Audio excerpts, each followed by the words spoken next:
जो राष्ट्रकूट हुआ करते वो चालुक्य वंश के अधीन हुआ करते। राष्ट्रकूट का एक प्रमुख दंती दुर्ग जिसने चालुक्य शासकों की अधीनता को मानने से इनकार कर दिया और उन्हें पराजित कर दिया। उसके बाद उसने हिरण्यगर्भ नाम का एक अनुष्ठान करवाया, जिसके बाद वह स्वयं को क्षत्रिय समझने लग गया और इस तरह उसने अपने आप को राजा डिक्लेयर कर दिया और वहाँ से ही चालुक्य वंश का पतन शुरू हो गया। अब आंसर पे आते हैं। Answer, Rashtrakutas were subordinate to Chalukya of Karnataka. जो राष्ट्रकूट थे वो कर्नाटक के चालुक्यों के अधीन थे। Second point, in the mid 8th century Dantidurga Rashtrakuta chief overthrew he Chalukya overlord and performed a ritual called Hiranyagarbha with the help of Brahmanas. 8वीं शताब्दी के मध्य में दंती दुर्ग राष्ट्रकूट प्रमुख जिसने चालुक्य शासकों की अधीनता को मानने से इनकार कर दिया और अपना एक अनुष्ठान आयोजित करवाया जिसका नाम हिरण्यगर्भ था, जो पंडितों की सहायता से आयोजित करवाया गया था। Question number 4, what did the new dynasties do to gain acceptance. नए राजवंशों ने अपनी स्वीकृति स्थापित करने के लिए या गेन करने के लिए क्या क्या किया है। All the ruling dynasties were based in a specific region. जितनी भी शासन करने वाले वंश थे वो एक स्पेसिफिक विशेष क्षेत्र के में आधारित थे, विशेष क्षेत्र पर आधारित थे।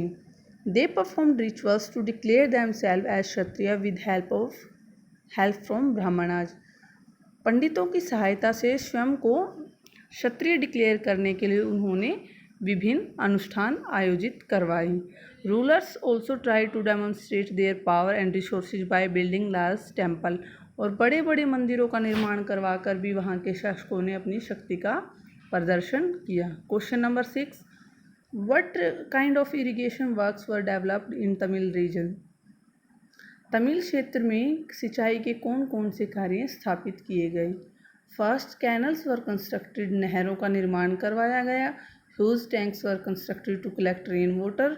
वर्षा के पानी को कलेक्ट करने के लिए, इकट्ठा करने के लिए बड़े बड़े टैंक बनवाए गए। वेल्स वर डग। कुएं खुदवाए गए। Question number 7, what were the activities associated with Chola temple. Chola मंदिरों की क्या क्या गतिविधियां वहाँ पर स्थापित हुई।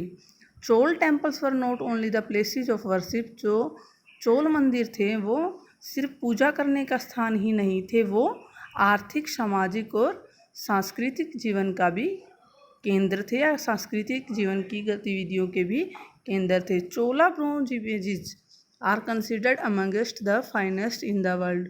और जो चोल साम्राज्य की जितनी भी ब्रोंज की इमेजेस थी, कांसे की मूर्तियों को दुनिया में सबसे बढ़िया यानी कि सबसे कीमती और सबसे बढ़िया किस्म की मूर्तियों में गिना जाने लगा या माना जाने लगा। These were centres of craft production. और ये शिल्प कला का भी केंद्र बन गए। Chola temple often became the nucleus of settlement which grew around them. और क्या थे, जो चोला टेम्पल थे वो एक सेटलमेंट, वहाँ की जो निवास स्थान है उसका भी एक केंद्र बन गए और जो उनके मंदिर के चारों ओर स्थापित हो गए।